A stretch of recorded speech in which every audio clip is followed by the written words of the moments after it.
لله نحمده ونستعينه ونستغفره ونؤمن به ونتوكل عليه ونعوذ بالله من شرور أنفسنا ومن سيئات أعمالنا من يهده الله فلا مضل له ومن يضلله فلا هادي له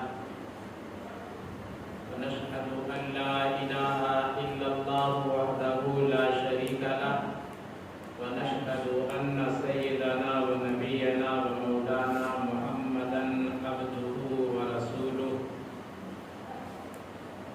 صلى الله تعالى عليه وسلم تسليما كثيرا كثيرا أما بعد فأعوذ بالله السميع العليم من الشيطان الرجيم بسم الله الرحمن الرحيم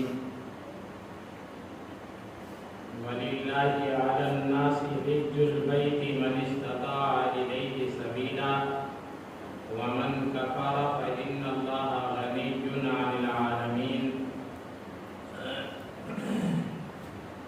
صدق الله العلي العظيم وصدق رسوله النبي الأمين المتين الكريم ونحن على ذلك لمن الشاهدين والشاكرين والحمد لله رب العالمين. قال النبي صلى الله تعالى عليه وسلم بني الإسلام على خمس شهادة أن لا إله إلا الله وأن محمدا عبده ورسوله وإقام الصلاة وإيتاء الزكاة والحج وصوم رمضان أو كما قال النبي صلى الله تعالى عليه وسلم.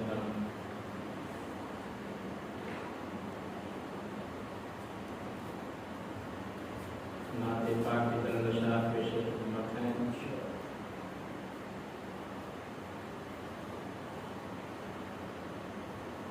اے کاش میں بھی پہنچوں آقا تیری گلی میں، اے کاش میں بھی پہنچوں آقا تیری گلی میں، کاش میں بھی پہنچوں، اے کاش میں بھی پہنچوں آقا تیری گلی میں، جی بھر کے دیکھوں پیارا روضہ تیری گلی میں، جی بھر کے دیکھوں پیارا روضہ تیری گلی میں، بس آرزو یہی ہے شام و سحر خدا، بس آرزو یہی ہے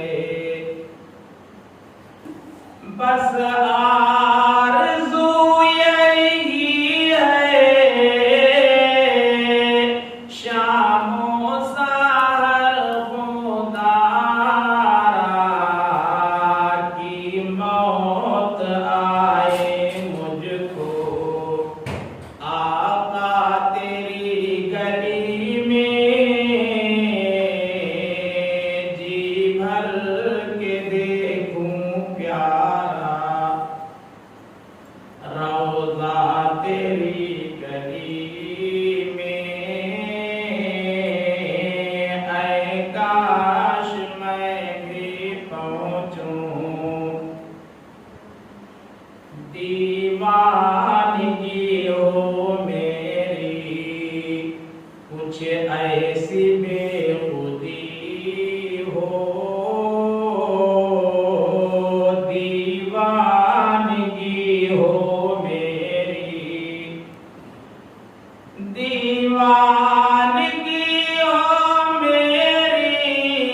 گلی میں ہر ہر قدم پہ ہووے سجدہ تیری گلی میں جی بھر کے دیکھوں پیارا روضہ تیری گلی میں اے کاش میں بھی پہنچوں آقا تیری گلی میں جب روضہ منور سے وقت واپسی ہو جب روضہ منور جب روضہ منور سے وقت واپسی ہو کھو جائے میرا رستہ آقا تیری گلی میں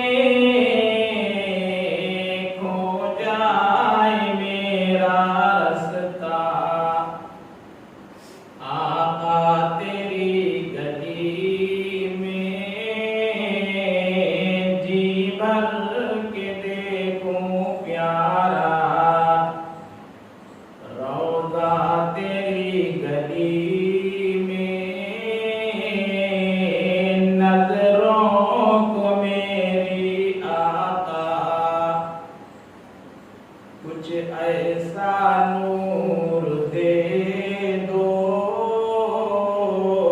نظروں کو میری آقا نظروں کو میری آقا کچھ ایسا نور دے دو دیکھا کروں یہیں سے روضہ تیری گلی میں دیکھا کروں یہیں سے روضہ تیری گلی میں اے کاش میں بھی پہنچوں آقا تیری گلی میں اکبر کو بھی بلا لو سرکار اپنے در پر اکبر کو بھی بلا لو اکبر کو بھی بلا لو سرکار اپنے در پر دیکھے تمہیں تمہارا شیدا تیری گلی میں دیکھے تمہیں تمہارا شیدا تیری گلی میں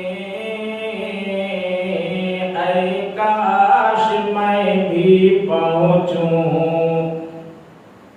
آقا تیری گلی میں جی بھر کے دیکھوں پیارا روضہ تیری گلی میں جی بھر کے دیکھوں پیارا روضہ تیری گلی میں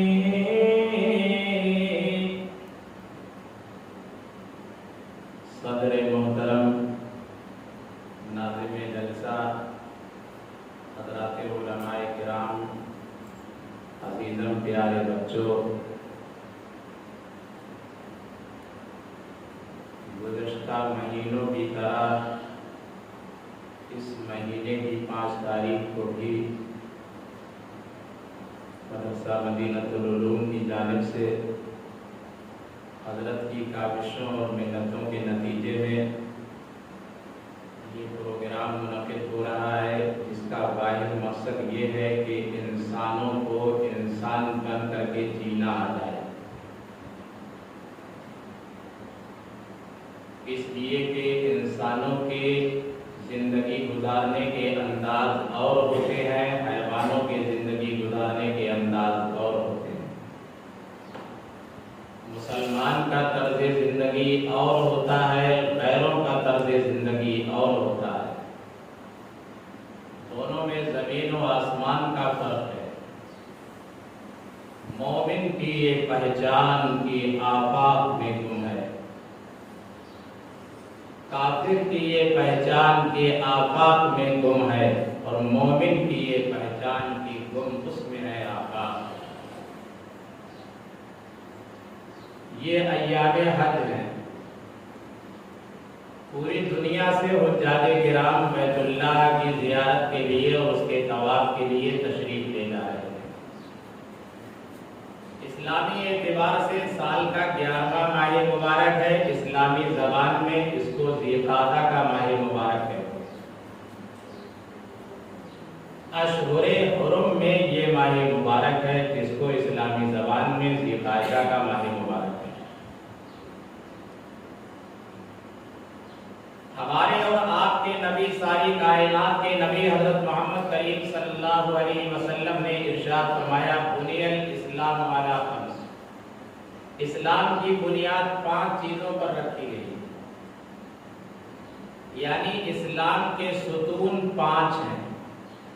دنیا کی کوئی عمارت آپ کو ایسی نہیں ملے گی جو کسی بھی بنیاد پر اور کسی بھی ستون پر قائم نہ ہو، اس کی بنیاد بھی نہ ہو، اس کے ستون بھی نہ ہو اور عمارت قائم ہو جائے، ایسا ممکن نہیں ہے۔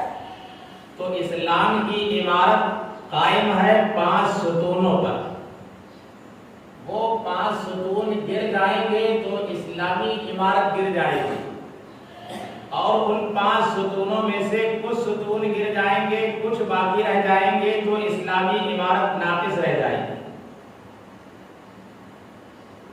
شہادت اللہ الہ الا اللہ وان محمدا عبدہ ورسولہ، پہلا ستون اور سب سے مضبوط ستون یہ ہے کہ بندہ اس بات کی گواہی دے کہ ساری کائنات کا خالق اور مالک ایک اللہ ہے، اور اس بات کی بھی گواہی دے کہ حضرت محمد رسول اللہ صلی اللہ تعالی علیہ وسلم اللہ کے سچے بندے اور آخری رسول۔ آپ کسی سے اگر پوچھیں گے کہ تمہارے بھائی کتنے ہیں تو وہ جواب دے دے گا اتنے ہیں۔ اگر آپ کسی سے پوچھیں گے تمہاری بہنیں کتنی ہیں تو وہ جواب دے دے گا کہ اتنی ہیں۔ اگر آپ پوچھیں گے تمہاری خالائیں کتنی ہیں وہ بتائے گا کہ اتنی ہیں۔ اگر آپ پوچھیں گے کہ تمہاری مائی کتنی ہے تو وہ بتائے گا اتنی ہے، بھانجے کتنے ہیں بتائے گا اتنے ہیں، چچا کتنے ہیں اتنے ہیں۔ لیکن اگر آپ بہت ادب و احترام کے ساتھ پوچھیں گے کہ تمہارے باپ کتنے ہیں تو اس کا پارا آسمان کو چڑھ جائے گا، اور وہ یہ کہے گا کہ بے غیرت تجھے معلوم نہیں ہے کہ باپ بھی کئی ہوتے ہیں، خالائیں کئی ہو سکتی ہیں، بہنیں کئی ہو سکتی ہیں، بھائی کئی ہو سکتے ہیں، چچا کئی ہو سکتے ہیں، بیٹے کئی ہو سکتے ہیں، بیٹیاں کئی ہو سکتی ہیں، بیویاں کئی ہو سکتی ہیں، ماموں اور بھانجے بھی کئی ہو سکتے ہیں، لیکن باپ ایک ہی ہوتا ہے۔ اسی طریقے سے آپ کسی بھی عالم سے پوچھیں گے فرشتوں کی تعداد کتنی ہے وہ کہے گا بہت ساری۔ آپ کسی سے پوچھیں گے کہ نبیوں کی تعداد کتنی ہے وہ کہیں گے انبیاء بہت سارے ہیں۔ آپ پوچھیں گے صحابہ کی تعداد کتنی ہے وہ کہے گا بے شمار ہے۔ اولیاء کی تعداد کتنی ہے بتائے گا بے شمار ہے۔ لیکن اگر آپ اس سے پوچھیں گے کہ اللہ کی تعداد کتنی ہے، خدا کتنے ہیں، تو وہ یہ کہے گا کہ تمہیں حیا نہیں آتی، تمہیں پتا بھی ہے خدا بھی کئی ہوتے ہیں۔ قرآن مجید میں اللہ تعالیٰ نے اسی بات کو واضح کیا ہے، لو اللہ لفسدتا، اگر اس کائنات میں چند خدا ہوتے، فرض کر لیجئے، مان لیجئے چند خدا ہوتے تو نتیجہ کیا ہوگا؟ لفسدتا، فساد مچ جاتا، زمین میں بھی فساد مچ جاتا اور آسمانوں کے نظام میں بھی فساد آ جاتا۔ پتہ چلا کہ کئی نہیں ہے، ایک ہے۔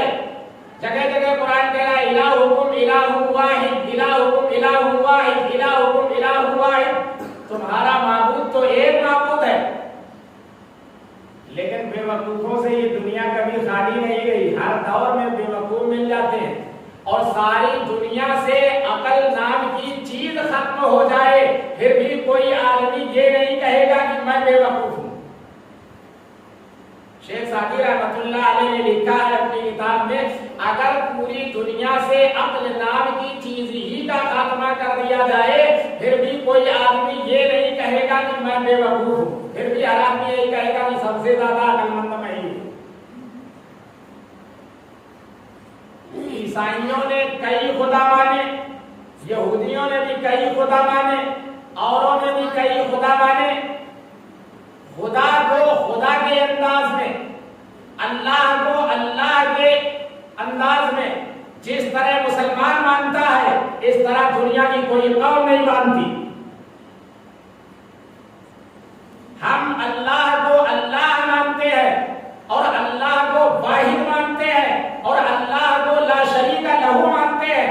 اسی لیے حجاج کرام جب حج کے لیے تشریف لے جاتے ہیں تو ہر ایک کی زبان پر ایک ہی نعرہ ہوتا ہے، لبیک اللہم لبیک لا شریک لک لبیک ان الحمد والنعمت والملک لا شریک لک۔ اے اللہ میں حاضر ہوں، اے اللہ میں حاضر ہوں، اے اللہ میں حاضر ہوں۔ ہمارے اور آپ کے پاس جو کچھ بھی ہے وہ کسی اور کا دیا ہوا نہیں ہے۔ پروردگار عالم ارشاد فرماتا ہے میرے بندے تیرے پاؤں کے ناخنوں سے لے کے سر کے بالوں تک ایک ایک چیز کا بنانے والا میں۔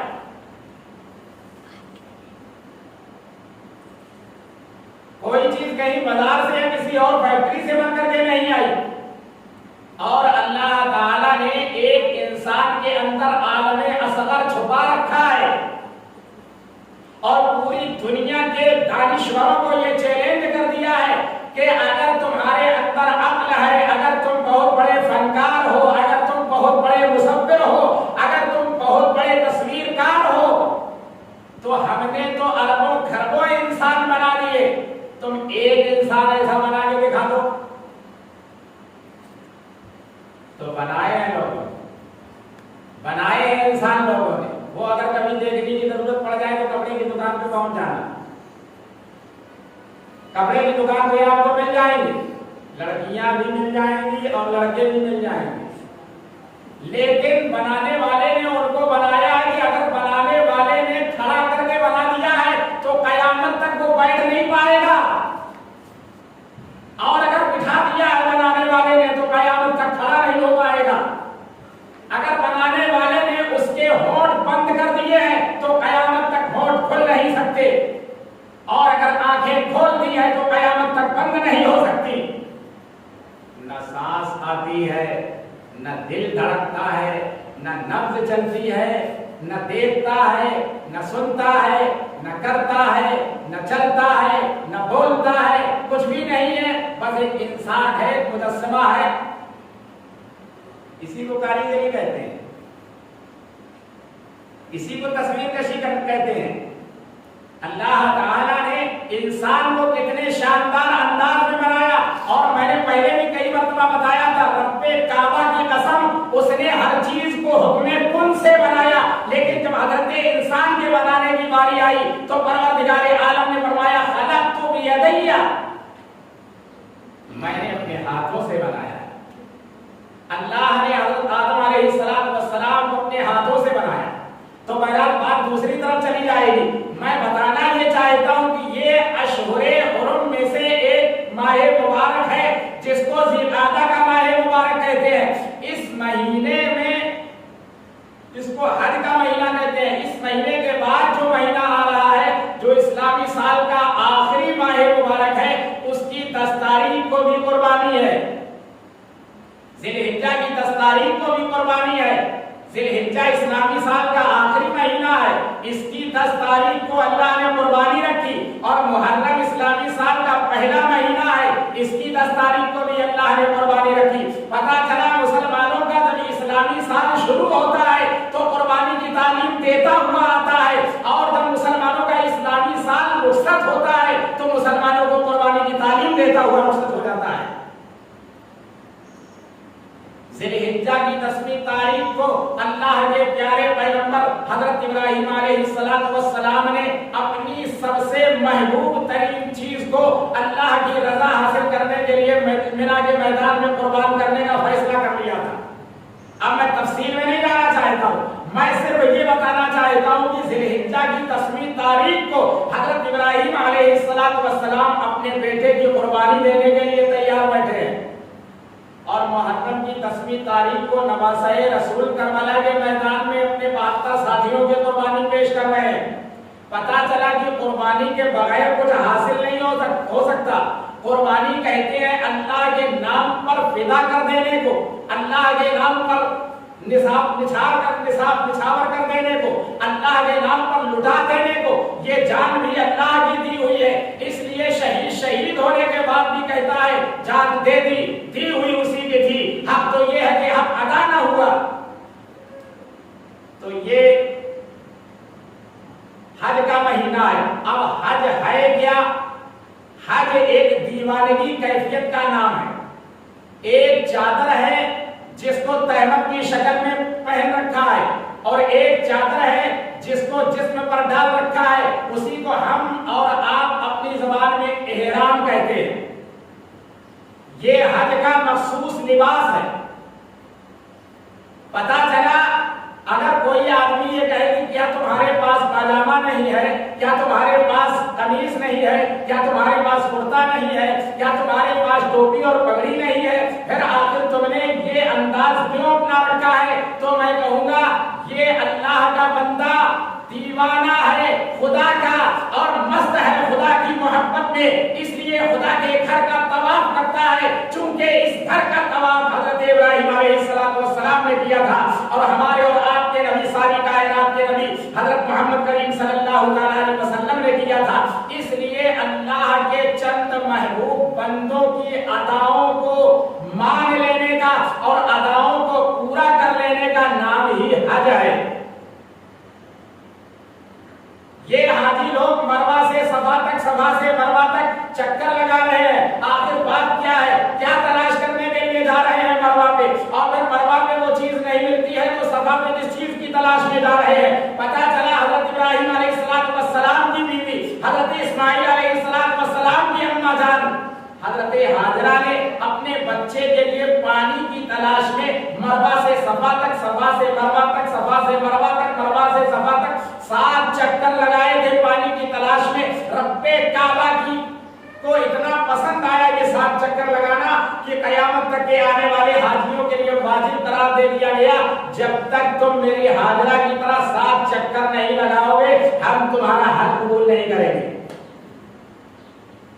اور یہ اس دور کی بات ہے جبکہ مکے کا کہیں وجود نہیں تھا،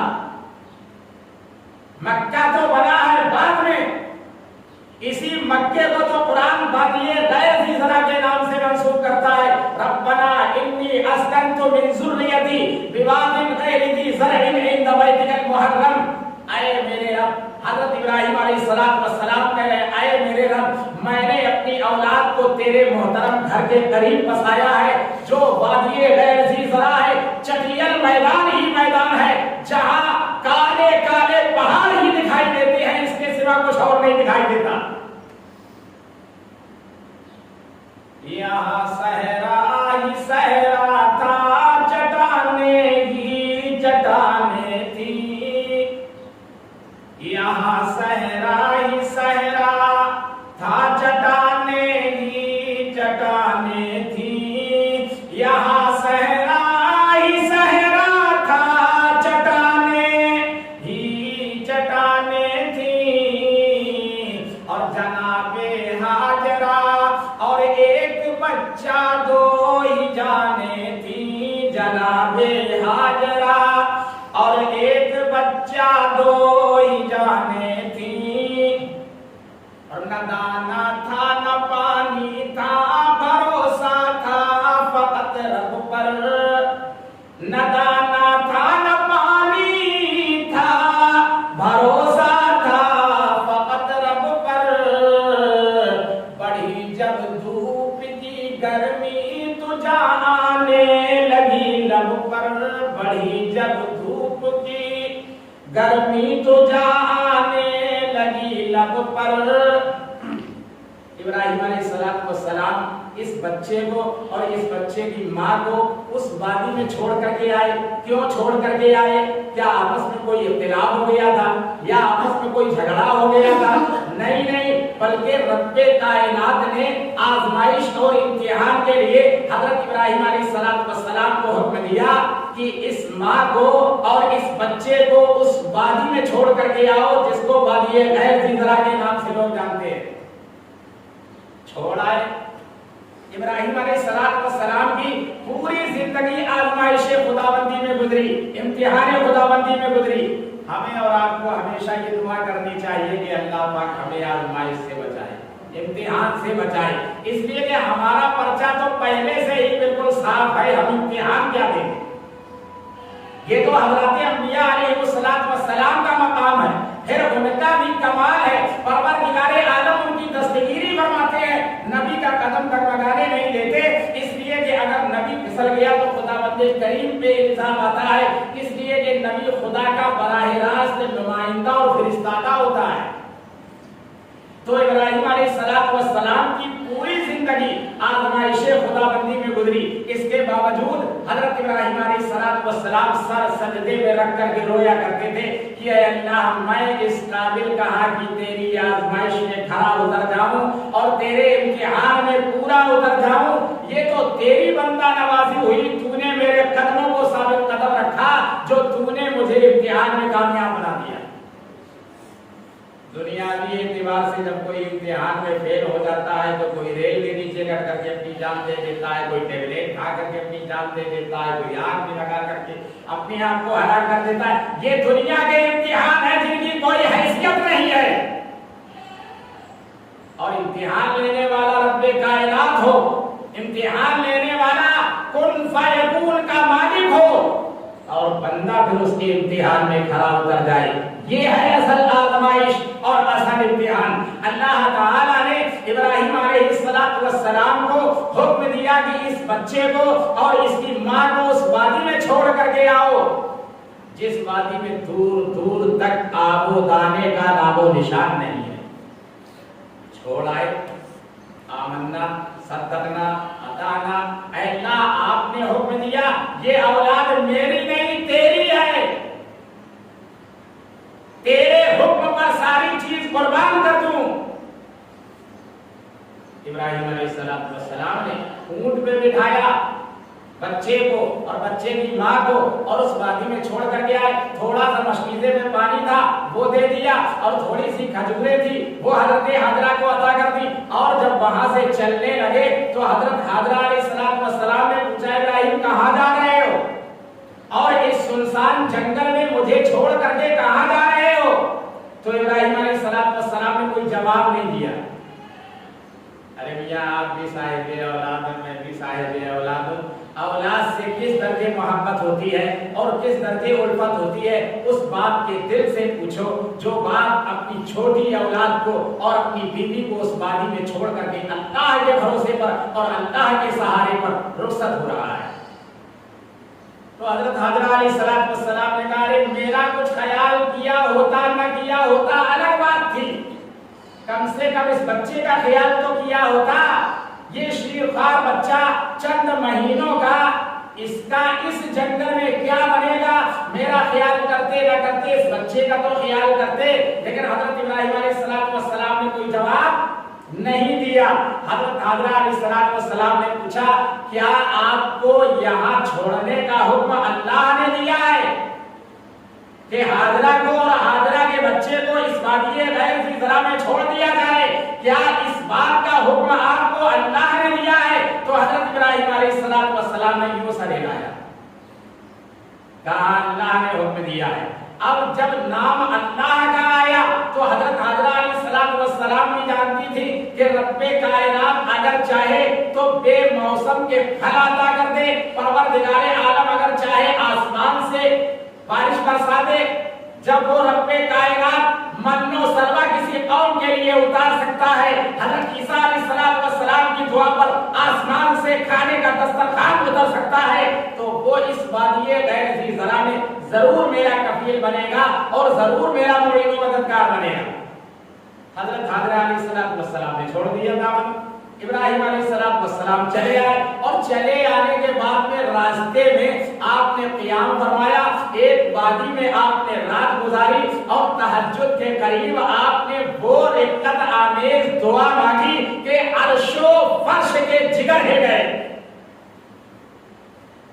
دعا مانگنے والا وہ پیغمبر ہو جس کی پوری زندگی آزمائش خداوندی میں گزری ہو، کس انداز میں دعا مانگی ہوگی۔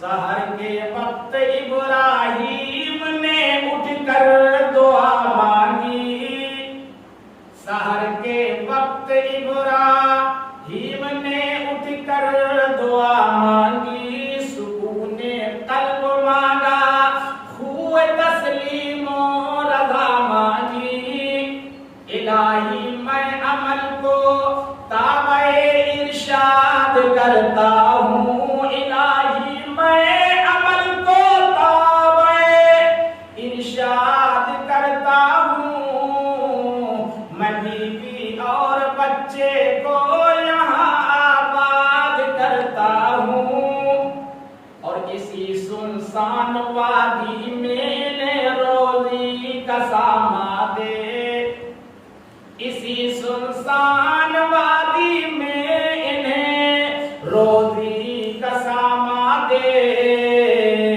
اسی بے برگ سامانی کشانے صد بہارا دے، الہی نسل اسماعیل بڑھ کر قوم ہو جائے، الہی نسل اسماعیل بڑھ کر قوم ہو جائے، یہی پھر قوم پابند صلاۃ و صوم ہو جائے، یہی پھر قوم پابند صلاۃ و صوم ہو جائے، اور بشارت تیری سچی ہے، تیرا وعدہ بھی سچا ہے، بشارت تیری سچی۔ کس درجے یقین ہے حضرت ابراہیم علیہ السلام کو اللہ کی ذات پر، اس درجے کا یقین اگر ہمارا بھی بن جائے تو پھر سارے مسئلے حل ہو جائیں۔ کر آج بھی ہو ابراہیم سا ایما پیدا، آج کر سکتی ہے انداز گلستہ پیدا۔ ہمارے دل کا یہ یقین ہونا چاہیے کہ آگ جلا نہیں سکتی حکم خدا کے بغیر، اور پانی ڈبو نہیں سکتا حکم خدا کے بغیر، اور چھری کاٹ نہیں سکتی حکم خدا کے بغیر، اور اللہ اگر چاہے تو چھوٹی سی چھوٹی چیز کو ہمارے لیے ہلاکت کا سبب بنا دے۔ تو حضرت ابراہیم علیہ السلام نے کہا اللہ تیری بشارت تو سچی ہے اور پکی ہے، اور تیری ذات تو کسی چیز کی محتاج نہیں ہے، اس وادی غیر ذی زرع میں تو اگر چاہے تو ان کے لیے کھانے پینے کا انتظام کر دے۔ بشارت تیری سچی ہے، تیرا وعدہ بھی سچا ہے، بشارت تیری سچی ہے، تیرا وعدہ بھی سچا ہے، بس اب تو ہی محافظ ہے، یہ بیوی ہے، یہ بچہ ہے۔ چلے آئے چھوڑ کر، اب اس ماں سے پوچھو اور اس بچے سے پوچھو کہ سنسان بیابان میں کیا گزرتی ہوگی۔ تھوڑے دنوں بعد وہ کھجوریں ختم ہو گئی اور مشکیزے کا جو پانی تھا وہ بھی ختم ہو گیا۔ اب بچہ پیاس کے مارے بھٹکنے لگا، بچہ پیاس کے مارے تڑپنے لگا۔ حضرت حاجرہ علیہ السلام کبھی اس سمت جاتی تھی، کبھی اس سمت جاتی تھی، شاید ادھر پانی کا کوئی نام و نشان مل جائے یا ادھر پانی کا کوئی نام و نشان مل جائے، لیکن پانی کا کہیں کوئی اتا پتا نہیں چلتا تھا۔ اسی پانی کی تلاش میں حضرت حاجرہ علیہ السلام نے صفا سے مروا تک، مروا سے صفا تک، صفا سے مروا تک، مروا سے صفا تک 7 مرتبہ دوڑ لگائی ہے اور 7 چکر لگائے ہیں پانی کی تلاش میں حضرت اسماعیل علیہ السلام کے لیے، لیکن جب پانی نہیں ملا تو اپنے ننھے کی رونے کی آواز سن کر کے فوراً آپ تشریف لے آئی کہ کہیں ایسا تو نہیں کہ کسی درندے نے میرے بچے کو نقصان پہنچا دیا ہو۔ اب یہ صفا سے لے کے مروا تک اور مروا سے لے کے صفا تک 7 چکر لگانا حضرت حاجرہ کے اللہ کو اتنے پسند آئے، اتنے پسند آئے کہ آنے والے حاجیوں کے لیے واجب قرار دے دیا گیا، جب تک تم میری حاجرہ کی طرح 7 چکر نہیں لگاؤ گے اس وقت تک ہم تمہارا حج قبول نہیں کریں گے۔ اب اس زمانے میں تو صفا پہاڑ تھا، مروا پہاڑ تھا، لیکن اب تو شاندار روڈ بنے ہوئے ہیں۔ حضرت تشریف لے گئے تھے، حضرت سے پوچھ لیجیے، شاندار روڈ بنے ہوئے ہیں، اب ذرا سی پہاڑ کی کچھ ہلکی سی چڑھائی باقی ہے، صفا کی چڑھائی بھی باقی ہے، ہلکی سی مروا کی چڑھائی بھی باقی ہے۔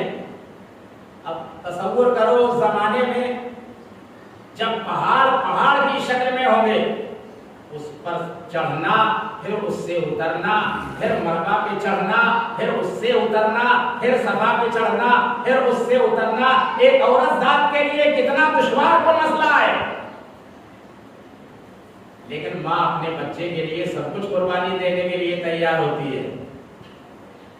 کبھی اس سمت جاتی تھی، کبھی اس سمت جاتی تھی، کبھی اس سمت جاتی تھی، کبھی اس سمت جاتی تھی، اور خیالات آتا بچے کا تو فوراً لوٹ آتی تھی، خیالات آتا بچے کا تو فوراً لوٹ آتی تھی، اور بہت ڈھونڈا نہ کچھ آثار پانی کے نظر آئے، بہت ڈھونڈا نہ کچھ آثار پانی کے نظر آئے، اور جہاں پہنچی نظر جھلسے ہوئے ٹیلے نظر آئے، جہاں پہنچی نظر جھلسے ہوئے ٹیلے نظر آئے،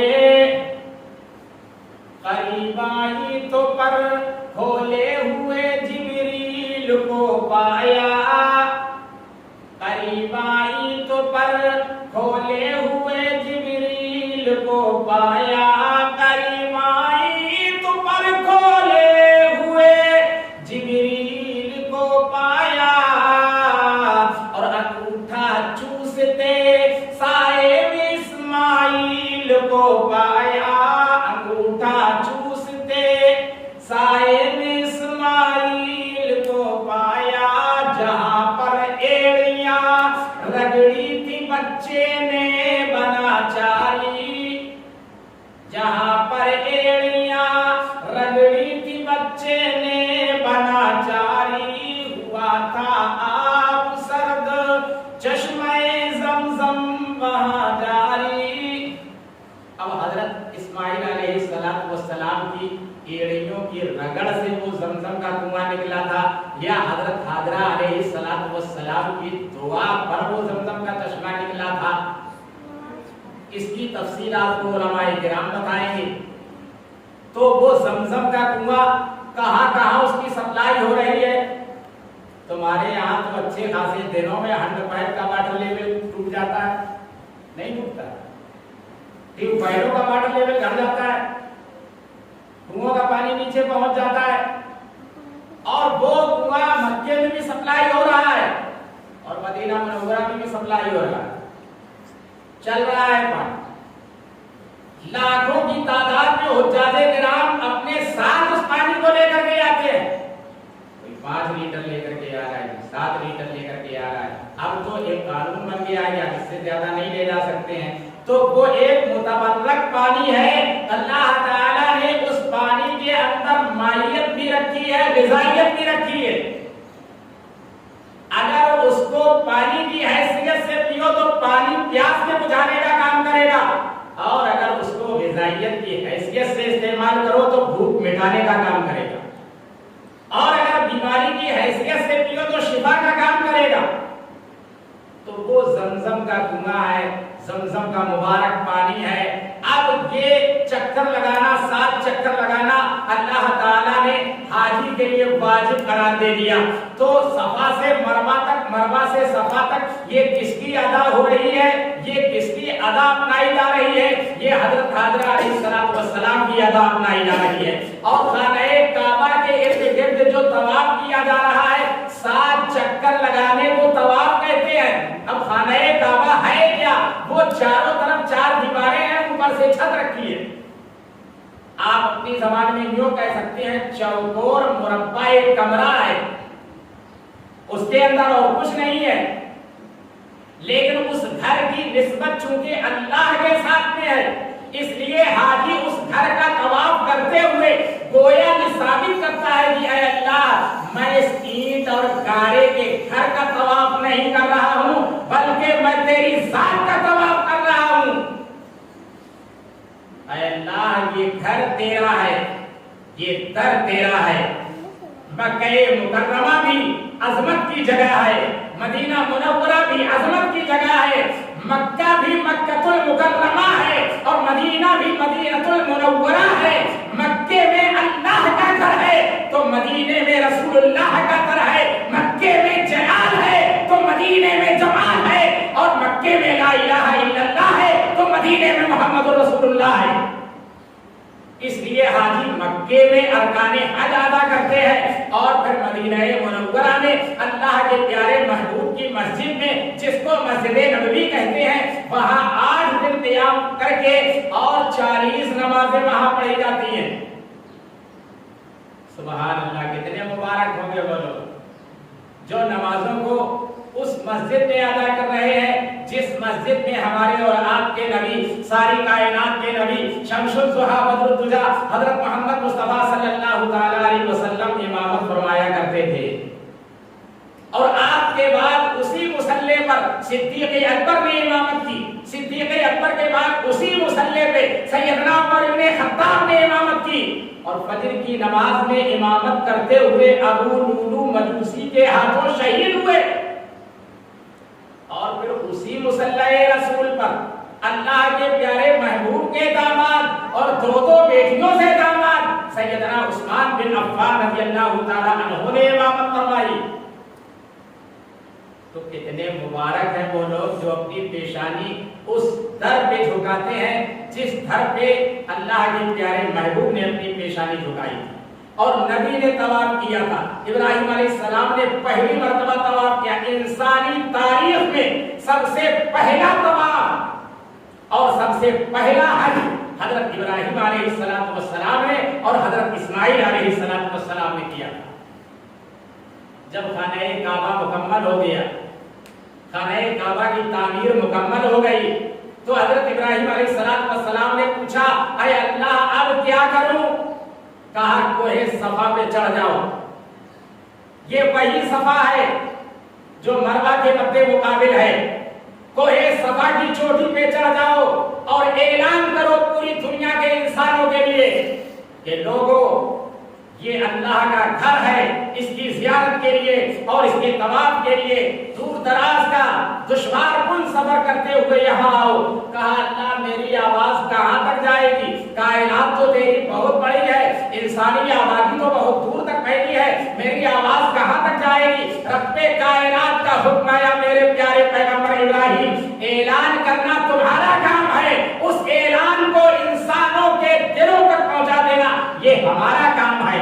حضرت ابراہیم علیہ السلام نے اس کوہ صفا کی چوٹی پہ کھڑے ہو کر کے اعلان کیا، اٹھا پیغمبر حق اور فراز کوہ پر آیا، اٹھا پیغمبر حق اور فراز کوہ پر آیا، اور زبان وحی نے چاروں طرف اعلان فرمایا کہ اے لوگو یہاں حج و عبادت کے لیے آؤ، کہ اے لوگو یہاں حج و عبادت کے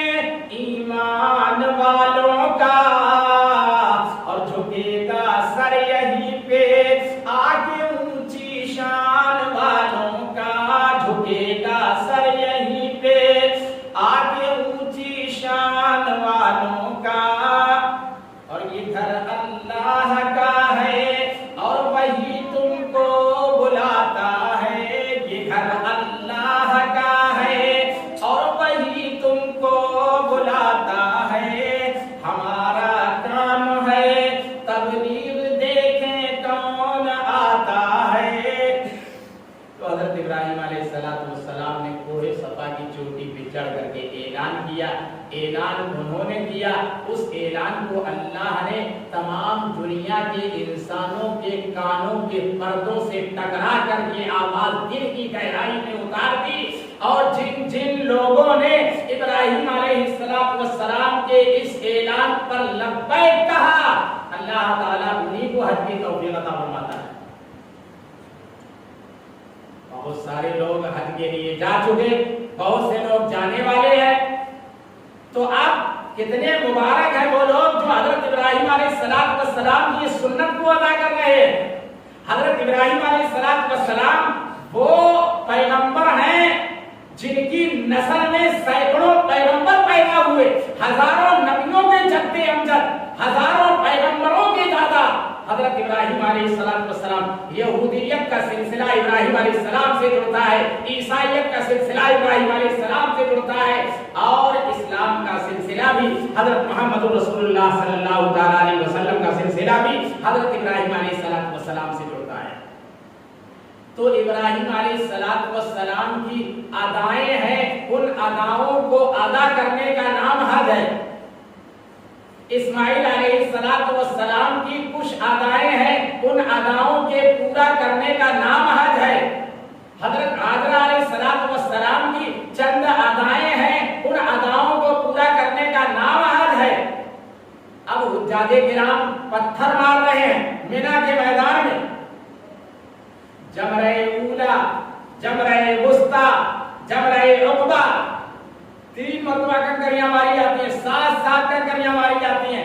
اب یہ کنکریاں کیوں مار رہے ہیں؟ چونکہ حاجی کی کیفیت ایک دیوانگی کی کیفیت ہوتی ہے، مینا کے میدان میں ہر حاجی 7 کنکر مارتا ہے، چونکہ یہ کنکر مارنا بھی کسی کی ادا ہے۔ حضرت ابراہیم علیہ السلام جب اپنے بیٹے کو قربان کرنے کے لیے مینا کے میدان میں لے گئے تو شیطان نے سوچا اگر یہ سلسلہ جاری ہو گیا کہ اللہ کو راضی کرنے کے لیے اپنی اولاد کے گلے پہ چھری چلانی پڑے تو اس سے بھی دریغ نہ کرو، تو پھر تو یہ انسان بہت آگے پہنچ جائے گا، اس لیے یہاں بریک لگایا جائے، اس کو روکا جائے۔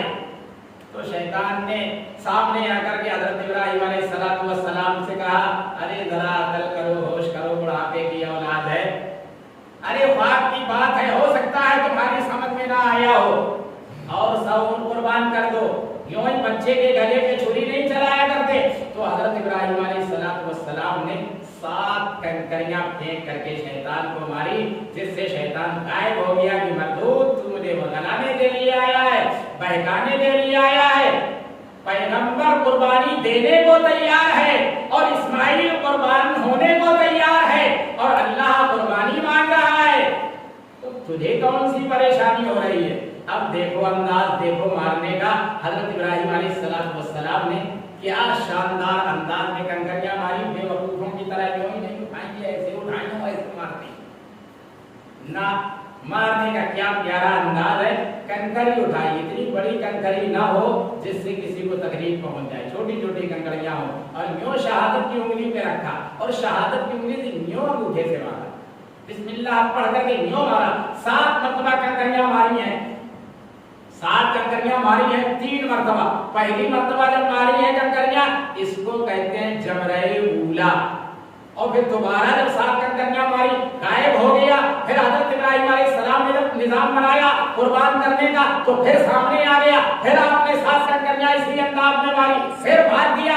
اب شیطان کو بڑی تکلیف ہے، ایسا بھاگا کہ جوتے بھی نہیں چھوڑا ہے، کہ اگر یہ سلسلہ چل پڑا، حضرت حاجرہ علیہ السلام کو نہیں بتایا کہ عورت ذات ہے، عورت فطری اعتبار سے کمزور ہوتی ہے، کہیں ایسا نہ ہو رونا دھونا شروع کر دے، کہیں آہو بغا مت جائے، کہیں میں اپنے نظام میں پیچھے نہ رہ جاؤں، اللہ قربانی مانگ رہا ہے، میں قربان کرنے کے لیے تیار ہوں۔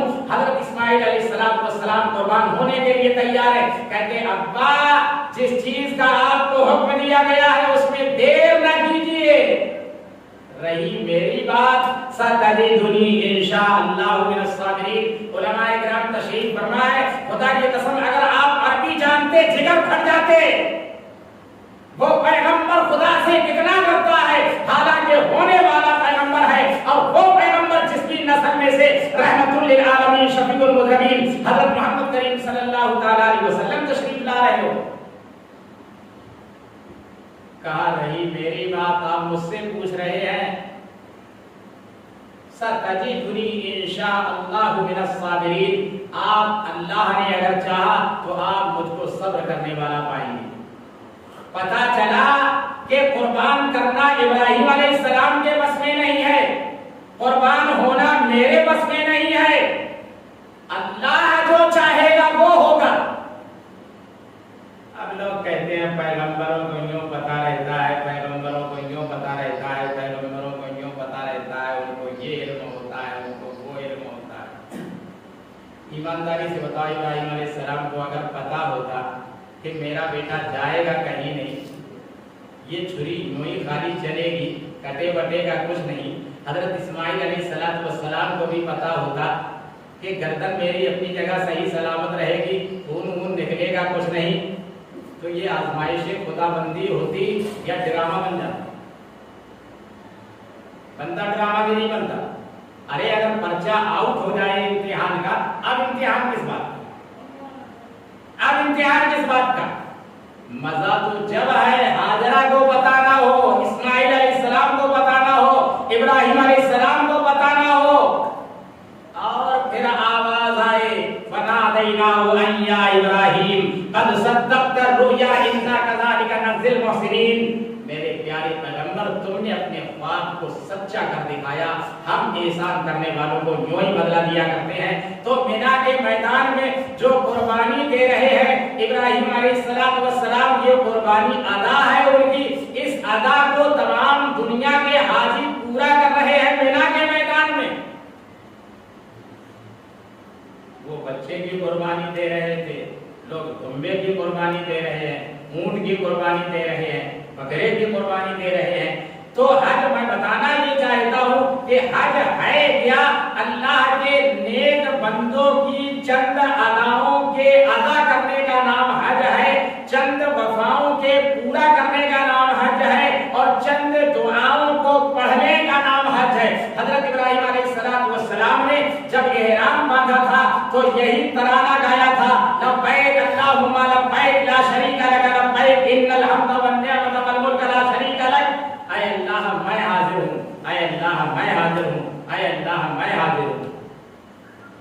پہلا حج کیا ہے حضرت ابراہیم علیہ السلام نے، اور حضرت اسماعیل علیہ السلام نے انسانی تاریخ میں۔ خدا کے نام سے احرام باندھا باپ بیٹے نے، خدا کے نام سے احرام باندھا باپ بیٹے نے، خدا کے نام سے احرام باندھا باپ بیٹے نے، اور عبودیت کا عہد تام باندھا باپ بیٹے نے، عبودیت کا عہد تام باندھا باپ بیٹے نے، ادا کی رسم قربانی کمال صدق نیت سے، ادا کی رسم قربانی کمال صدق نیت سے، اور طواف خانہ کعبہ کیا جوش اطاعت سے، طواف خانہ کعبہ کیا جوش اطاعت سے، اور فرشتوں نے منائی عید آ کر اس بیاباں میں، فرشتوں نے منائی عید آ کر اس بیاباں میں، کہ پہلا حج اکبر تھا یہی تاریخ انسان میں، کہ پہلا حج اکبر تھا یہی تاریخ انسان میں۔ اب حج اسلام عقیدہ ہے. جیسا کہ میں نے شروع میں بتایا تھا کہ اسلام کی بنیاد 5 چیزوں پر ہے. نمبر 1 ایمان، نمبر 2 نماز، نمبر 3 زکوٰۃ، نمبر 4 حج، نمبر 5 رمضان کے روزے. اب ان 5 ستونوں کے لیے اخلاص سب سے ضروری ہے.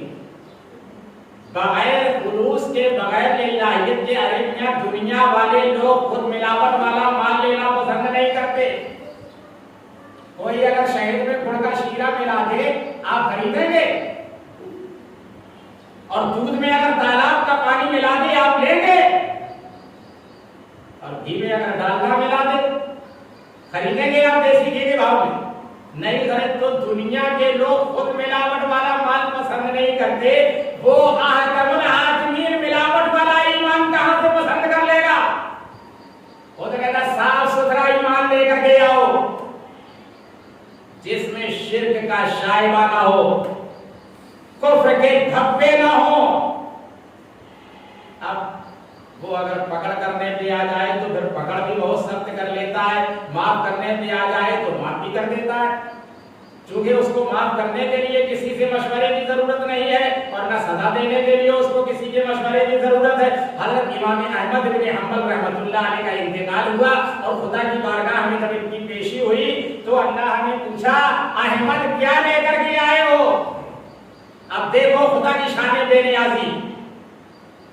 کہا اے اللہ اعمال تو میرے پاس کچھ بھی نہیں ہے، اعمال تو میرے پاس کچھ بھی نہیں ہے جس کو میں تیری پاک بارگاہ میں پیش کر سکوں. ہاں ایمان کو شرک سے بچا کر کے لایا ہوں، ایمان کو شرک سے بچا کر کے لایا ہوں. جبکہ اس اللہ کے بندے کے اعمال کا یہ عالم تھا کہ تہجد کبھی زندگی میں قضا نہیں ہوئی. جیل کی حالت میں اور جیل میں قید و بند کی صورت برداشت کرنے کے باوجود یہ اللہ کا بندہ تہجد کی نماز ادا کیا کرتا تھا. اعمال کا تو یہ عالم ہے کہ جس کی تہجد کبھی قضا نہ ہوئی ہو اس کی 5 وقتہ نماز کیا قضا ہوگی. پھر بھی کہتے ہیں اللہ میرے پاس اعمال تو کچھ بھی نہیں ہے، ہاں ایمان کو شرک سے بچا کر کے لایا ہوں. اب اللہ نے دیکھو پکڑ فرمانی. اللہ تعالیٰ نے فرمایا سوچ سمجھ کے بولو کیا بول رہے ہو، سوچ سمجھ کے بولو احمد کیا بول رہے ہو. تو حضرت امام احمد بن حنبل رحمۃ اللہ علیہ نے فرمایا ہاں ہاں الہی سوچ کے بول رہا ہوں، ایمان کو شرک سے بچا کر کے لایا ہوں. پروردگار عالم کا جلال جوش میں آیا اور آواز آئی یاد کرو احمد اس رات کو جس رات کو عشاء کی نماز کے بعد تم نے دودھ پیا تھا اور اسی رات میں تمہارے پیٹ میں درد ہوا تھا تو تمہاری زبان سے یہ الفاظ نکلے تھے کہ دودھ پینے کی وجہ سے پیٹ میں درد پیدا ہو گیا. کہاں ایمان کو شرک سے بچا کر کے لایا. دودھ کے اندر کیا تاثیر تھی جو پیٹ میں درد پیدا کر دیتا؟ دودھ کو آپ نے مؤثر کیسے سمجھا؟ یہ ایمان کے منافی ہے اور ایمان کے خلاف ہے. حضرت امام احمد بن حنبل رحمۃ اللہ علیہ کو غش آ گیا اور خدا کے سامنے بے ہوش ہو کر کے گر پڑے اور کہا کہ اللہ میرے پاس تو کچھ بھی نہیں ہے. پروردگار عالم نے فرمایا احمد جاؤ میری شان رحیمی اور شان کریمی نے تمہیں معاف کر دیا. تو ایمان کو خلوص سے مبرہن کرنا ضروری ہے. نماز بھی خلوص اور للہیت کے ساتھ پڑھی جائے. اب خلوص اور للہیت کی بات تو بہت دور پہنچ جاتی ہے جبکہ لوگوں کو نماز کی پرواہ ہی نہیں ہے. کتنا بڑا مسلمانوں کا طبقہ آپ کو ایسا مل جائے گا جو جمعے تک کی نماز نہیں پڑھتے، جمعے تک کی نماز نہیں پڑھتے، عید اور بقرہ عید بھی نہیں پڑھتے اور 5 وقتہ نمازوں کا تو حال ہی کیا ہے، اس میں تو خیر کچھ نہیں کیا ہے. اس کے لیے تو مختلف امراض ہیں، مختلف آزار ہیں، مختلف وجوہات ہیں. یار کیا بتائیں یار فلاں پریشانی لاحق ہے یار جس کی وجہ سے. تو نماز خلوص کے ساتھ پڑھی جائے، للہیت کے ساتھ پڑھی جائے، اس لیے کہ اگر اس میں بھی شرک کا شائبہ آئے گا تو اللہ تعالیٰ اس نماز کو پرانے کپڑے میں لپیٹ کر کے نمازی کے منہ پہ مار دے گا. من صلی یرائی فقد اشرک، من صام یرائی فقد اشرک. جس نے دکھاوے کے لیے نماز پڑھی وہ شرک کر رہا ہے، جس نے دکھاوے کے لیے روزہ رکھا وہ شرک کر رہا ہے۔ تو نماز خلوص اور للہیت کے ساتھ پڑھی جائے۔ جب نماز خلوص اور للہیت کے ساتھ پڑھی جاتی ہے تو پھر نماز میں طاقت پیدا ہوتی ہے، نماز کے اندر تاثیر پیدا ہوتی ہے، اور اللہ کی قسم نماز جیسی اہم عبادت دنیا میں کسی کے پاس نہیں ہے۔ یہ عبادت بھی ہے اور ریاضت بھی ہے۔ کم سے کم ہے کہ 3 مرتبہ رکوع میں آپ سبحان ربی العظیم کہہ لیں، اور 3 مرتبہ سجدے میں آپ 3 مرتبہ سبحان ربی الاعلیٰ کہہ لیں۔ 70 بار کہیے، 70 بار کہیے، 700 بار کہیے، 7000 بار کہیے، 7 لاکھ بار کہیے۔ کیجئے رکوع کو لمبا اور کیجئے سجدے کو لمبا۔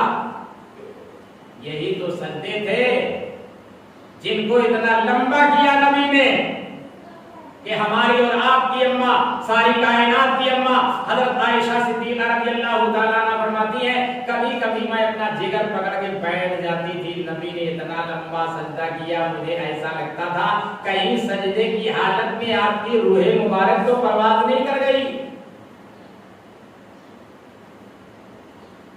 اتنا لمبا سجدہ کیا نبی نے، جب حضرت فرما رہے تھے کہ انبیاء معصوم ہوتے ہیں، انبیاء سے گناہ نہیں ہوتا، اس معصومیت کی صفت کے متصف ہونے کے باوجود نبی کا سجدہ اتنا لمبا اور امتی سجدے سے دور۔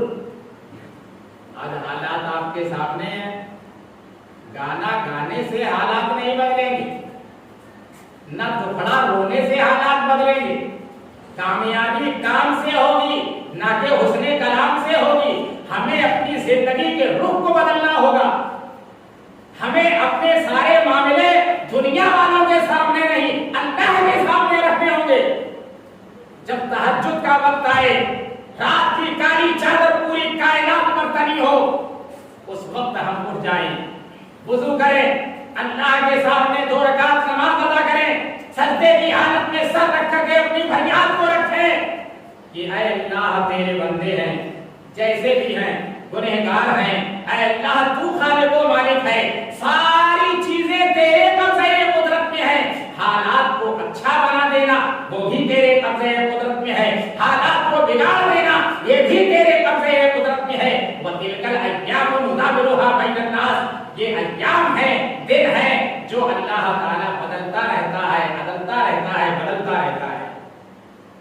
جب اعمال بندوں کے نیک ہوتے ہیں تو پھر نیک لوگ دنیا میں حاکم اور بادشاہ بنتے ہیں، اور جب اعمال ہمارے بگڑتے ہیں تو پھر اسی طرح کے حاکم اور بادشاہ بھی مسلط ہوتے ہیں۔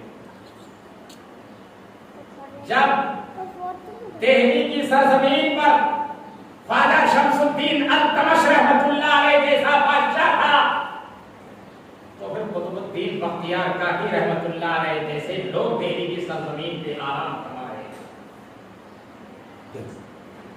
جب بندوں کے اعمال بگڑتے ہیں تو بادشاہوں کے اذہان بگڑتے ہیں، ان کے حالات بگڑتے ہیں، پھر خدا کی جو لاٹھی چلتی ہے تو اس لاٹھی میں آواز نہیں ہوتی۔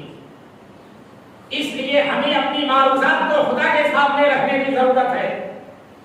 وہ اگر چاہے، ابھی کل آندھی طوفان آیا تھا، پوری دنیا کے اے سی لگا دیے جاتے تو اتنی جلدی گرم موسم کو ٹھنڈا نہ کر پاتے۔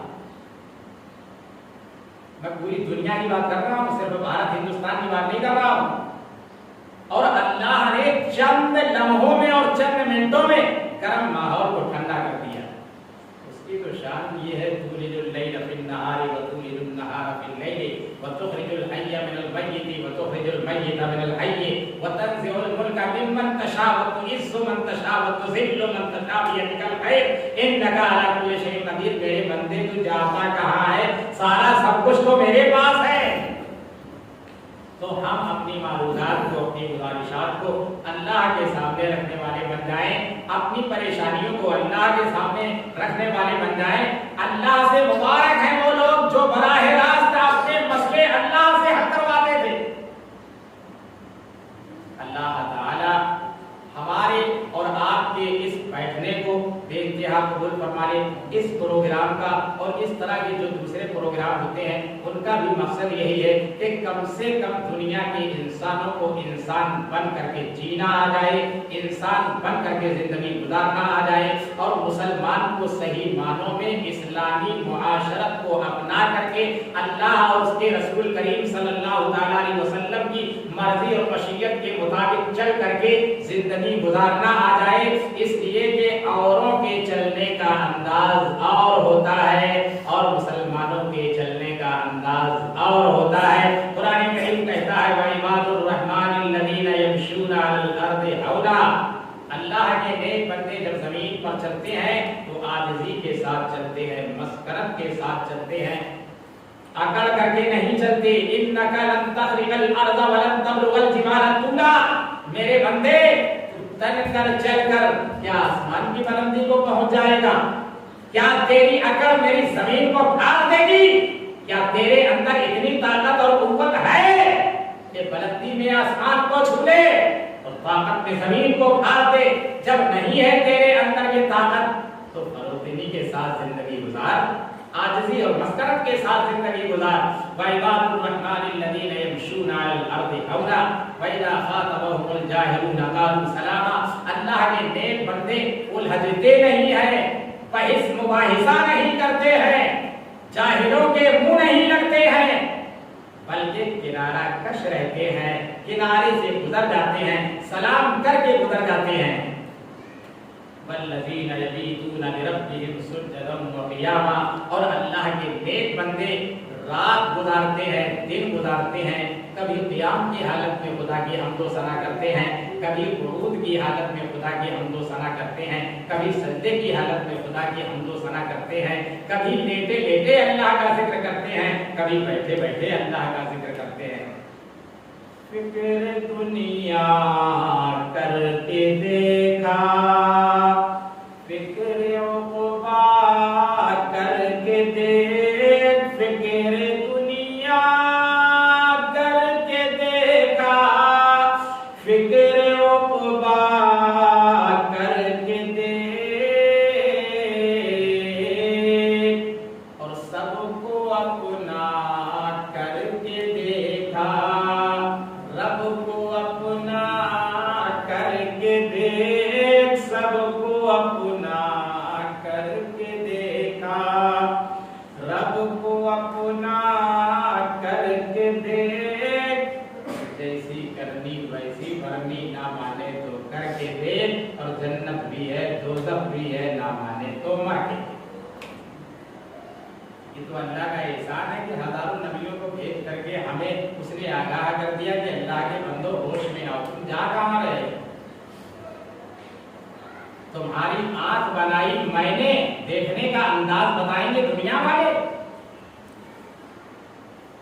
تمہارا دماغ بنایا ہم نے، سوچو فکر کے انداز بتائیں گے سیاست والے، دل بنایا ہم نے، اندازے افکار کوئی اور بتائے گا۔ میرے بندے پاؤں بنائے میں نے، چلنے کا انداز تجھے کوئی اور سکھائے گا۔ قسم ہے مجھے اپنے عزت و جلال کی، میرے بندے کیا تو نے قوم عاد اور قوم ثمود کے قصے نہیں پڑھے ہیں؟ کیا تو نے قرآن مجید کی 6666 آیتوں کو عبرت کی نگاہ سے نہیں دیکھا؟ میں جب سزا دینے میں آتا ہوں تو پستیاں الٹ دیتا ہوں۔ ارے میاں یہ تو نبی کی دعا ہے اور نبی کی رحمت ہے کہ اللہ کا کوئی ایسا عذاب نہیں آ رہا ہے جیسا کہ پچھلی قوموں میں آیا۔ سمندر کی موجیں اٹھتی ہیں اور اللہ کے سامنے فریاد کرتی ہیں، اے اللہ تو مجھے اجازت دے دے اور میں تیرے نافرمان بندوں کو ڈبو کر کے ہلاک کر دوں۔ اللہ تعالیٰ ارشاد فرماتا ہے سمندر کی موجوں پیچھے ہٹو، سمندر کی موجوں پیچھے ہٹو۔ تم سے کس نے کہا تھا صلاح دینے کے لیے، مشورہ دینے کے لیے؟ یہ میرا اور میرے بندے کا معاملہ ہے، میں جانوں اور میرا بندہ جانے۔ میں دن بھر اپنے بندے کی توبہ کا انتظار کرتا ہوں اور رات بھر اپنے بندے کی توبہ کا انتظار کرتا ہوں۔ شام کے قریب خدا کی رحمت آواز دیتی ہے، میرے بندوں آ جاؤ، سچی توبہ لے کر کے آ جاؤ، میں تمہاری توبہ کو قبول کر لوں اور تمہارے سارے گناہوں کو معاف کر دوں۔ سے پہر میں تہجد کے وقت خدا کی رحمت پھر آواز دیتی ہے گنہگارو آ جاؤ سچی توبہ کر لو ہم تمہارے گناہوں کو معاف کر دیں. خدا کی رحمت روزانہ آواز دیتی ہے اور سمندر کی موجیں کہتی ہیں الہی تو مجھے حکم دے دے میں ڈبو کر کے رکھ دوں. ہوائیں کہتی ہیں تو مجھے حکم دے دے میں بستیوں کو اڑا کر کے لے جاؤں.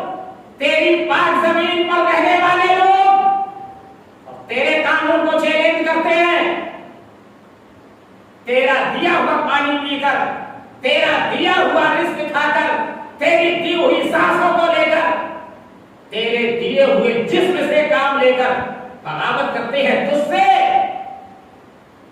الہی تو مجھے حکم دے دے کہ میں بستیوں کو اٹھا لے جاؤں نافرمان قوم کو اٹھا کر کے لے جاؤں آسمانوں پر اور وہاں سے زمین پر ان کو دے ماروں تاکہ وہ اپنے انجام کو پہنچ جائے اور آنے والی انسانیت کے لیے عبرت کا نشان بن جائے. اللہ تعالیٰ کی شان رحمت آواز دیتی ہے ہٹو ہٹو پیچھے ہٹو ہٹو ہٹو پیچھے ہٹو. ہواؤں تمہاری ضرورت نہیں ہے دریا کی موجوں تمہاری ضرورت نہیں ہے. یہ میرا اور میرے بندے کا معاملہ ہے. پوری زندگی اللہ تعالیٰ اپنے بندے کی توبہ کا منتظر رہتا ہے. بندہ جب توبہ کرنے کے لیے سچی نیت لے کر کے خدا کے سامنے پہنچتا ہے تو خدا کی رحمت دوڑ کر کے اس کو اپنی آغوش سے رحمت اٹھا لیتی ہے. بناؤ اپنے آپ کو سنوارو اپنے آپ کو. آؤ علماء کے قریب آؤ مسجدوں کے قریب آؤ مدارس کے قریب.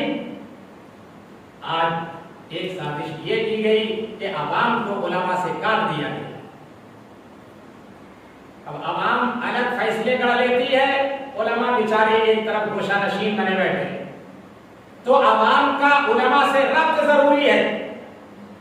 عوام کا مساجد سے ربط ضروری ہے. اللہ کا جو نور خانہ کعبہ پہ اترتا ہے اور خانہ کعبہ سے ٹرانسفر ہو کر پھر دنیا کی تمام مسجدوں میں پہنچتا ہے اور دنیا کی تمام مسجدوں سے ہو کر پھر ایمان والوں کے دلوں میں پہنچتا ہے. اب ایمان والوں کے دلوں میں تو جب پہنچے گا جب وہ مسجد میں آئیں گے. نور تو آیا ہے مسجد میں تو نور تو ان کے دلوں میں آئے گا تو مسجدوں میں آئیں گے. اب ہم مسجد میں جاتے نہیں تو خدا کا نور کہاں سے آ جائے گا. اس لیے ہمیں اپنے آپ کو بنانے کی ضرورت ہے فکر کرنے کی ضرورت ہے. کھا لینا پی لینا زندگی گزار لینا شادی بیاہ کر لینا بچے پیدا کر لینا یہ کوئی کمال نہیں. کمال ہے اللہ اور اس کے رسول کی مرضی کے مطابق زندگی گزار دیں. ہم اپنی خواہشات کو پیچھے رکھیں اللہ اور اس کے رسول کریم صلی اللہ علیہ وسلم کی مرضی کو آگے رکھیں. یہ اللہ میں کیا اور میری ساتھ کیا تیرا حکم چلے گا تیرے نبی کا حکم چلے گا. اس معاملے میں اللہ نے اپنے محبوب کو سیمپل اور نمونہ بنا کر کے بھیجا کہ نماز ہمیں تمہاری ویسی نہیں چاہیے جیسی تمہارا دل چاہتا ہے.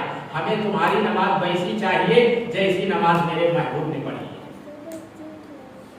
ہمیں زندگی تمہاری ایسی چاہیے جیسی زندگی میرے محبوب نے گزاری ہے. ہمیں تمہارا کھانا کھانے کا انداز وہ پسند ہے جو میرے محبوب کے کھانا کھانے کے انداز سے ملتا جلتا ہے.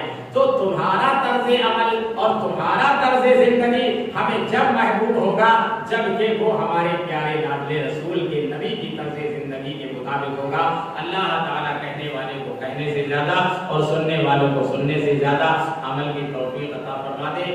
تمنا ہے کہ اس دنیا میں کوئی کام کر جاؤں.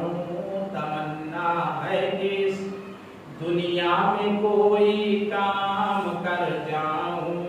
اگر کچھ ہو سکے تو خدمت اسلام کر جاؤں. کیا فردوسی مرحوم نے ایران کو زندہ اور خدا توفیق دے تو میں کروں ایمان کو زندہ. اور جن کے آنے سے دونوں جن کے آنے سے روشن ہوئے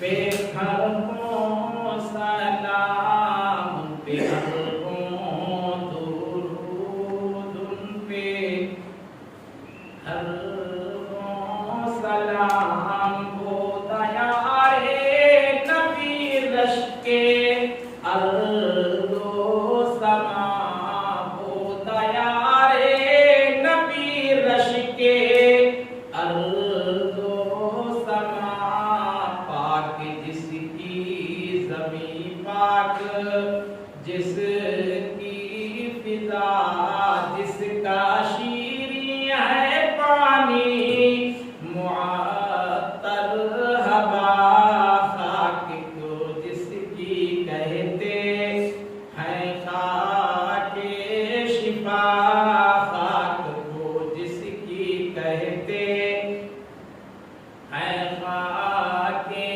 شفا، شوق ہے اس کی جانب چلوں تیز گام، ان پہ اربوں درود ان پہ، خربوں سلام مصطفیٰ شان رحمت پہ، کربوں سلام کی نورانی صورت پہ، کربوں سلام کی پاکیزہ سیرت پہ، کربوں سلام جن کے آنے سے روشن ہوئے دو جہاں، ان کے قدموں کی برکت پہ، کربوں سلام جن کا دونوں جہاں میں ہے